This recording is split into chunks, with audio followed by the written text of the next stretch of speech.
Otu Rotary Club of Awka Central District 9142 bụ nke gara n'ihu wee guzobe Rotarian Ekene Agụbata Dika Onyeisi nke ga-elekọta ọrụ nke ya bụ otu na-alụ nke afọ 2024 ga-amụta 2025. Ya bụ nnukwu ike mmemme bụzi nke achịkọbara n'Awka ma bụrụkwazị nke anọ n'ime wee nabata ndị ọhụrụ nakwazi onye nkwanye ugwu bụ nke enyere ọtụtụ ndị nọ n'ime ya bụ otu bụ nke nyegoro ndị mmadụ aka n'ụzọ pụrụ iche. Onye nta aka anyị bụ Chukwuemeka Modelem ga-ewetara anyị akọ ndị nke fọdụrụnụ.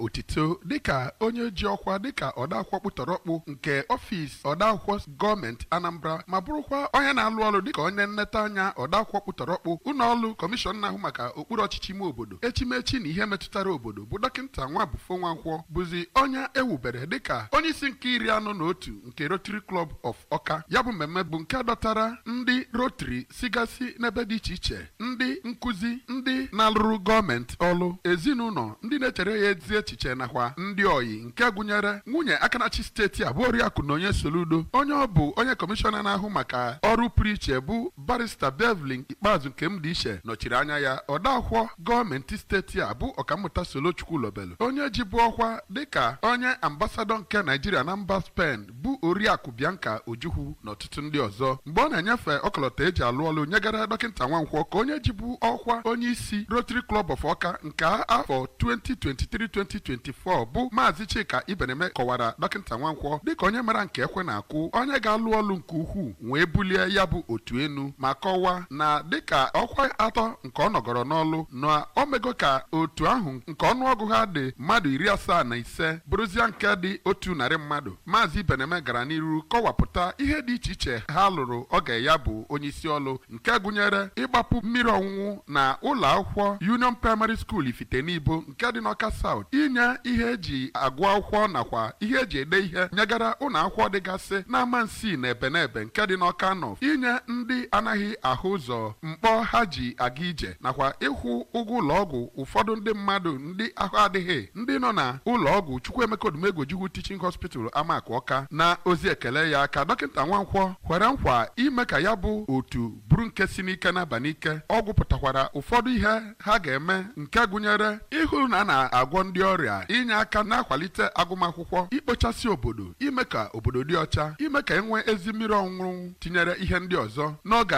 ọ na-ekwu okwu ka Oriakụ Soludo onye ọ bụkwa barista nke m dị iche Ikpeazụ nọchiri anya ya toro dọkịta Nwankwọ maka nnukwu ọkwa ọhụụ ahụ ọ banyere ma kwuo na ya ga-eji ụlọ ọrụ ya nke akpọrọ Healthy Living with Onye Soludo lụkọ ọlụ ọnụ ya na otu Rotary iji hụ na steeti a na-aga n'ihu. N'okwu nke ya ka onye ji ọkwa Managing Director na Chief Executive Officer nke Awka Capital Territory Development Authority bụ Maazị Osionụko kọwara dọkịta Nwankwọ dịka onye mara nke ekwe na-akụ ma kwuo na ya nwere olileanya na ọ ga-alụ ọrụ karịa otu atụbara anya. Onye isi oche na ndị toro atụmatụ iwube ya bụ dọkịta Nwankwọ dịka onye isi Rotary nke Awka bụ dọkịta Ojukwu tokwere dọkịta Nwankwọ maka ezi ọlụ ọ lụgoro kemgbe ọ batara. Onye ji ọkwa gọvanọ Rotary International District 9142 Ọkammụta AU Nọnyelu, onye na-anọchite ọgbọ nta vootu Awka North na South n'ụlọ omebe iwu etiti bụ Ọkammụta Lilian Orogbu, onye ji bụ ọkwa dịka onye kọmishọna na-afụ maka mgbasa ozi na steeti a Maazị Majume, na onye bụbu onye isi ụlọ ọrụ Anambra Broadcasting Service bụ Sachido Obidiegwu na ndị ọzọ bụ ndị n'ọkwa ọ ga-emere ya bụ mmemme. Dọkịta Nwankwọ nọrọ na ya bụ mmemme wee lụọ ọrụ mbụ na mbụ dịka onye isi ndị Rotary Awka site n'ịnabata ndị batara n'otu Rotary ahụ